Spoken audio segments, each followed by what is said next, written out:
Bonjour à tous, j'espère que vous allez bien. Aujourd'hui dans cette vidéo, on va voir ensemble des études de cas. Dans les précédentes vidéos, j'avais fait des appels pour les personnes qui voulaient présenter leur étude de cas et vous avez été nombreux à me solliciter par mail, via mon formulaire de contact de site internet ou encore dans les commentaires des vidéos. Donc vraiment merci à vous puisque ça me permet aujourd'hui de vous proposer un contenu qui, je l'espère, sera de qualité. On va voir ensemble 3 études de cas, une étude qui porte sur l'articulation de l'épaule, une étude sur le dos et une étude sur l'articulation de la hanche. 3 localisations anatomiques différentes pour que vous puissiez vous identifier à une étude plutôt qu'à une autre. Quelques petites précisions et on commence tout de suite avec la première étude de cas. Première précision, je ne donne pas de nom, je ne donne pas de prénom, il y a une confidentialité que je tiens à respecter. Deuxième chose, il ne s'agit pas d'effectuer un diagnostic en ligne. Moi, j'ai juste eu un échange par mail avec les personnes et je n'ai pas effectué d'examen clinique, je n'ai pas vu vos imageries médicales, donc je ne peux pas faire un diagnostic. Je peux vous proposer des conseils, des pistes d'exploration, des astuces peut-être pour casser une situation qui est chronique et qui a tendance à pas beaucoup avancer. Troisième chose, je vous invite à interagir dans les commentaires de la vidéo parce que je vais vous proposer un contenu, je ne peux pas tout dire. Donc il y a peut-être certaines choses que vous n'aurez pas bien comprises, d'autres choses que vous voudrez mieux approfondir. Donc n'hésitez pas à commenter cette vidéo et on pourra continuer à interagir via les commentaires. Voilà pour cette petite introduction. On commence tout de suite avec le premier cas clinique et il s'agit d'une douleur au niveau de l'articulation de l'épaule.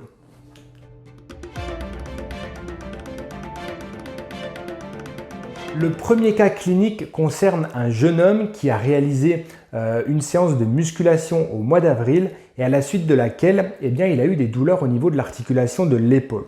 La problématique, c'est que les douleurs, elles sont toujours présentes aujourd'hui, malgré le fait que cette personne ait vu son médecin et également un ostéopathe.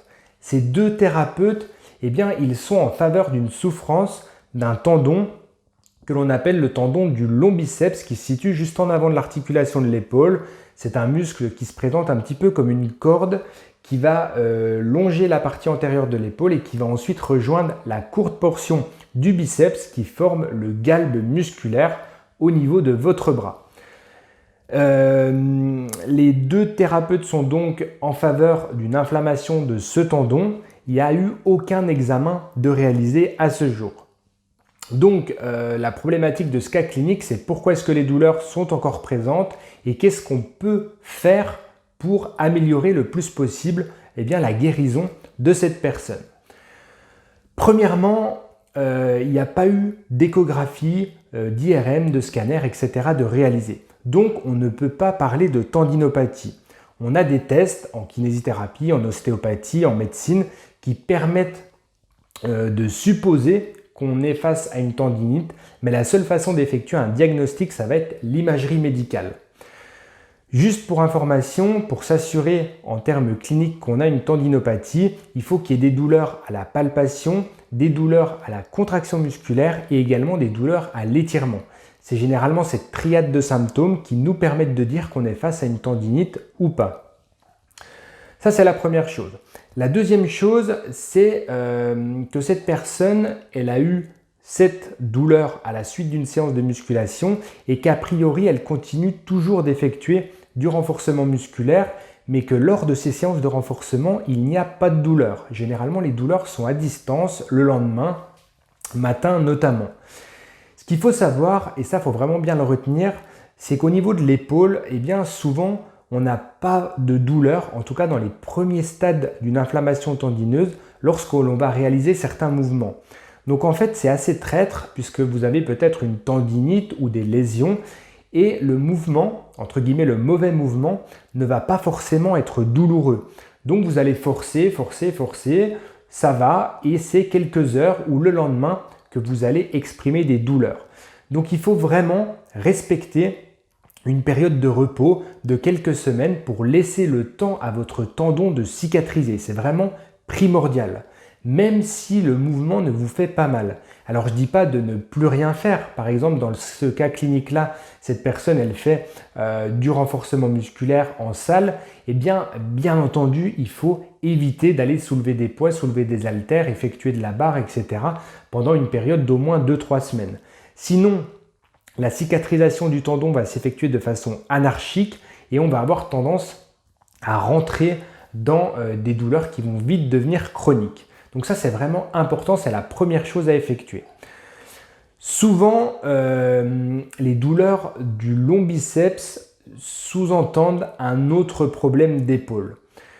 Le long biceps, comme je vous le disais dans l'introduction de ce cas clinique, ça se présente un petit peu comme une corde en avant de l'épaule. Et finalement, il va empêcher l'épaule d'aller vers l'avant.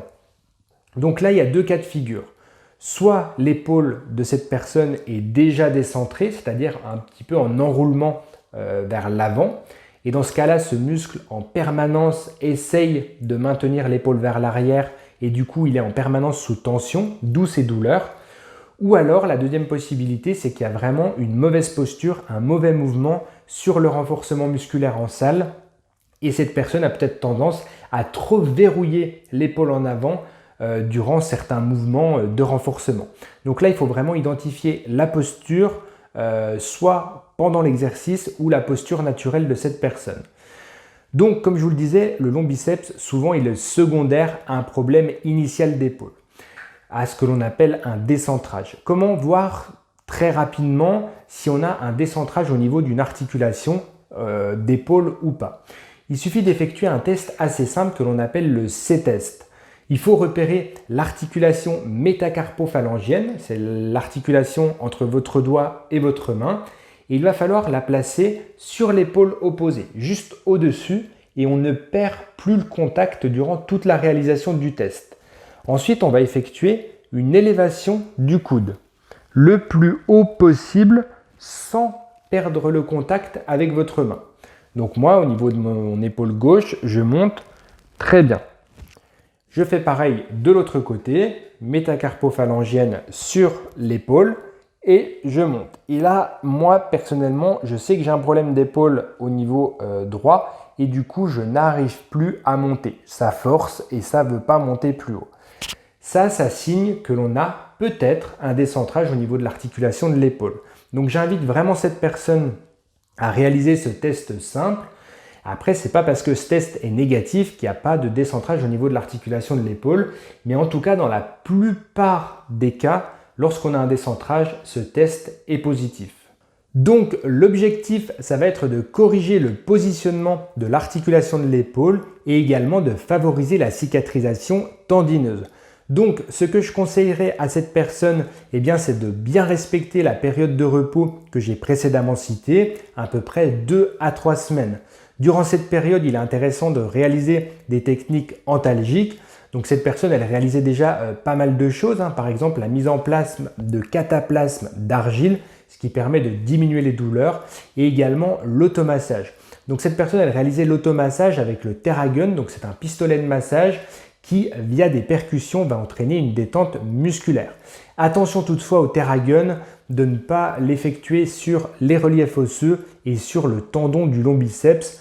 Voilà, le but, c'est pas d'entretenir non plus l'inflammation de ce tendon. Donc plutôt sur les grands groupes musculaires, pectoraux, deltoïdes, et on peut effectuer également sur les muscles postérieurs, sur les rotateurs, etc. Voilà globalement pour les techniques antalgiques. Durant cette période de repos, il est intéressant également d'effectuer des étirements des muscles qui vont avoir tendance à décentrer l'articulation de l'épaule, étirement du grand pectoral, étirement du petit pectoral.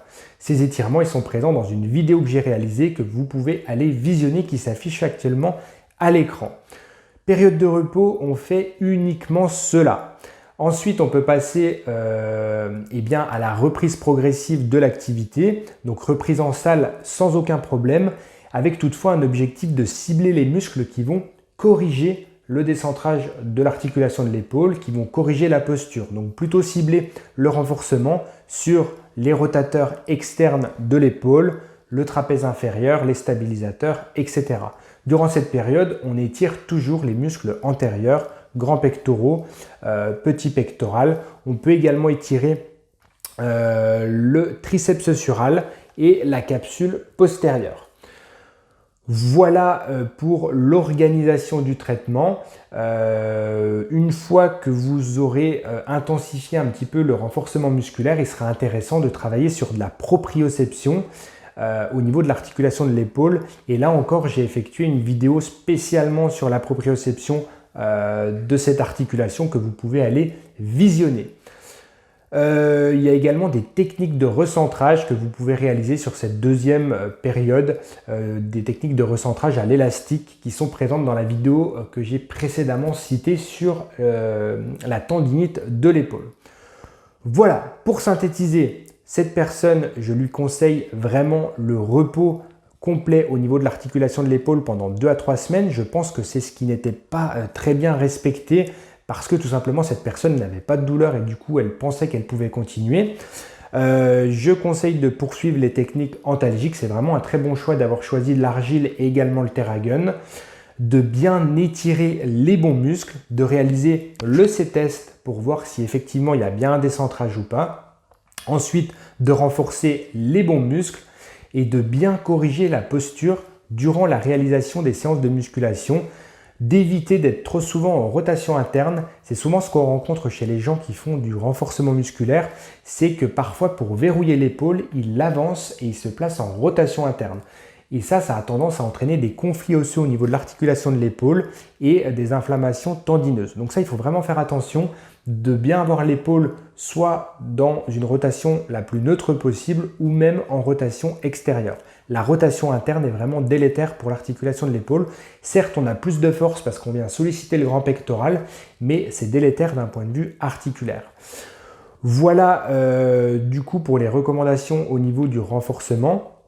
Et puis si d'ici 2 mois par exemple, 8 semaines, il y a toujours une petite douleur qui est présente, une petite gêne, et bien dans ce cas-là, il faut reconsulter votre médecin et puis voir si peut-être il faudra passer des imageries pour voir si effectivement il y a bien une tendinite ou pas, s'il y a des lésions tendineuses, ligamentaires ou autres, etc.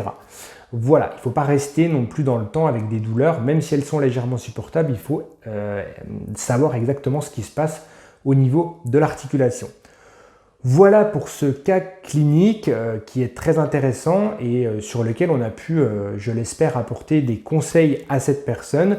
S'il y a des choses que vous n'avez pas très bien comprises, s'il y a des choses que vous auriez souhaité ajouter, si vous êtes dans un cas qui est un petit peu similaire, pas tout à fait pareil et que vous vous posez certaines questions, eh bien n'hésitez pas à m'en faire part dans les commentaires de la vidéo.